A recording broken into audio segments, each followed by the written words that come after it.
Maths method section 2లో జరిగిన bits చూద్దాం.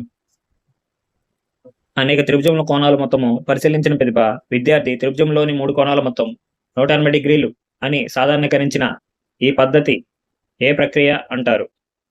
దీనికి సరైన సమాధానము ఆగమన హేతువాదం.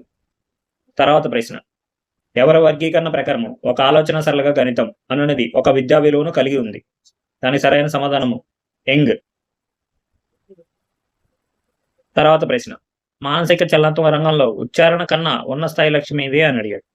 ఉచ్చారణ కన్నా ఉన్న స్థాయి లక్ష్యము సహజీకరణం. తర్వాత ప్రశ్న, అభ్యాసకుడు I=PTR/100ను శాబ్దిక ప్రవచనంలోపై అనువదిస్తాడు. దీనిని ఏమంటారు? అవగాహన లక్ష్యం అంటారు. తర్వాత ప్రశ్న, పిల్లలకు సంపూర్ణమైన స్వేచ్ఛనిస్తే వారిలో స్వీయ నిగ్రహము, స్వీయ క్రమశిక్షణ చెందడానికి దారి తీస్తుంది అనున్నది ఏ పద్ధతిలోని సూత్రం?